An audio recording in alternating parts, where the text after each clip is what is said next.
Today's unparalleled truths will be groundbreaking in that even though it's being delivered by me, a white European male, somehow it's still true. What? What kind of witchcraft shall this be?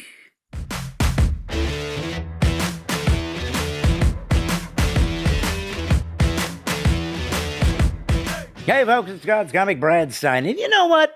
One of the main expectations from the left is that no one, and I mean no one, no matter what their skin color or gender or lack of gender or any other attribute, may be reduced to a stereotype, because that would be bigoted. They say this with a straight face, all the while cavalierly mocking the founding fathers of America, specifically by stereotyping them as, and I quote, dead, white, European men. They claim that since they were white and European and male and often Christian, then none of their ideas or philosophies for America can be given respect because it was tainted by their station and privilege in life. They claim this freedom to demean the founders' ideas as worthless by referencing the First Amendment. The First Amendment, I might remind you who haven't picked up on the ominous foreshadowing that was created by these same dead white guys. So if you really want to grow and engage culture as a good citizen, it's important you start practicing some simple techniques I have acquired and studied and have applied to my comedy for years, though I do it surreptitiously because, well, nothing gives me more satisfaction than knowing that I'm either educating or dismissing someone's ideology all the while they have no idea it's happening.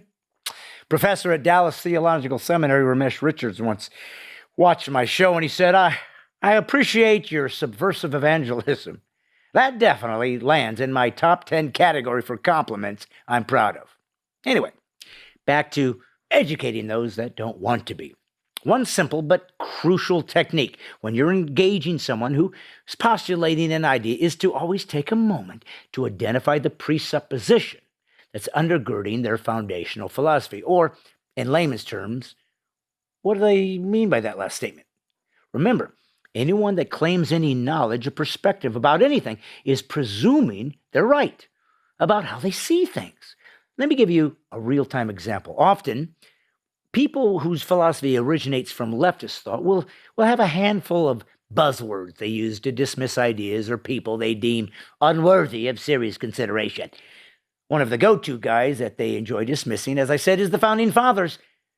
You can tell they have a disdain for these men because they don't refer to them as Founding Fathers, but instead with the apparently insulting catchphrase, dead, white, European males. Thus, it's imperative that you deconstruct what they're implying, or as I said, their presupposition, in order to understand how they see the world. Everyone has a worldview or a foundational belief as to how the world works and what's true about it. So when you hear the phrase dead white European males, the first fact you can gather is they are using this phrase pejoratively. In other words, they're defining a set of human beings using 4 words. Each word is implying there's something intrinsically bad about these guys. The first word is dead. For some reason, the left find dead people an easy target to insult. For one, dead people are the only people they don't have to worry about responding to them with facts. Probably because dead people are the only people they can count on who won't see through their illogical perspective and draw attention to its shortcomings. You know, if the only people you can convince your leftist ideology is good are dead people, you may want to reconsider the value of your perspective. You can assault dead people all day long, and yet the only pushback you will ever get is from living people. Clearly, they don't count.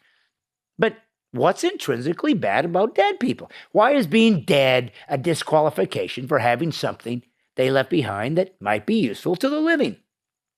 Michelangelo's dead. He left behind the Pieta and the Sistine Chapel. Does anyone look at that magnificent art and comment, be much more profound if the artist were still alive? I mean, it was okay while he was alive, but now look at it. No, actually the opposite is true. This dead guy left us something so profound, it still moves us and inspires us hundreds of years after the artist lived. Why? Because great art, just like great ideas, has the advantage of standing the test of time. We have hundreds of years to literally compare the art to what came before and especially afterwards and see which of the two has more lasting impact and has proven to be a standard by which we can measure all future art. If you don't believe me, just take a look at what is now called modern art. From Jackson Pollock, making art out of spilled and dribbled paint, to a banana duct taped to a wall. Any living human being that considers the banana as equal in technique and proficiency as, say, Rodin's The Thinker, is more dead than anyone we might come across in a mausoleum. So I think we can rule out dead as a disqualifier for poignancy. Okay, so what's the second insult that is used as though it was profound? It's the color white. Dead white European males. Now, when referring to humans, the color white is applied to Anglo-Saxons, but of course, they're not actually white. As a matter of fact, the only truly white people we ever see is a result of a genetic aberration known as the albino. Whiteness, by the way, simply the result of a lack of melanin in a human being's epidermis. It's something you're born with or without, has absolutely nothing to say of your mental capacities, your intelligence, your kindness or lack thereof, because as we've observed on previous episodes of Stine Has Issues, skin color is literally irrelevant when it comes to the accomplishments and the value of a human being. Skin has done and can do on its own nothing.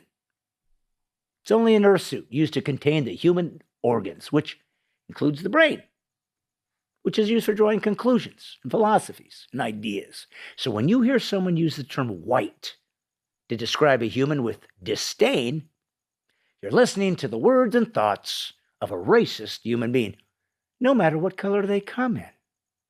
The moment a human color is advanced, it's referencing race. How can anyone with a straight face purposefully insult someone's race and then declare, well, we can't be racists? Third word used is European. Of course, there's lots of humans that have come from Europe, and there are enormous ideas that have come from there as well. This area of the world encompasses what we refer to as the West. And yeah, the West has created and brought ideas to the world much different than what was created in the East. West gave humanity, Greek logic and reason, as well as modern science and universities, hospitals, human rights, all derived from Christianity, I might add, as well as other insights derived from what we call the West, and literally changed the world for the better. If you hear a leftist speak about how it's good that we fight for human rights, women's rights, children's rights, equality among all races, and the charitable expectation of the rich given to the poor, make sure you remind them that every one of those ideas did not exist in human nature or culture until it was received into culture by the thinking, life, and commandments of Jesus Christ. Lastly, in our quadfecta of diminishing the other, we have the word males. Leftists believe there is something intrinsically suspect about half the human population. But why males? When you look at human history, every single great war, great nation created, great political system, as well as, 99.99% of every single invention, idea, philosophy, and human advancement has come from the male blood, sweat, tears, and intellect. But fear not, ladies. Every single male ever birthed in human history came from the womb of a female. All women are literally, genetically, half of what makes men, men. Thus, you get to take half the credit for everything men have accomplished, because without you, we wouldn't, nay, couldn't exist. So what is the problem with exalting men?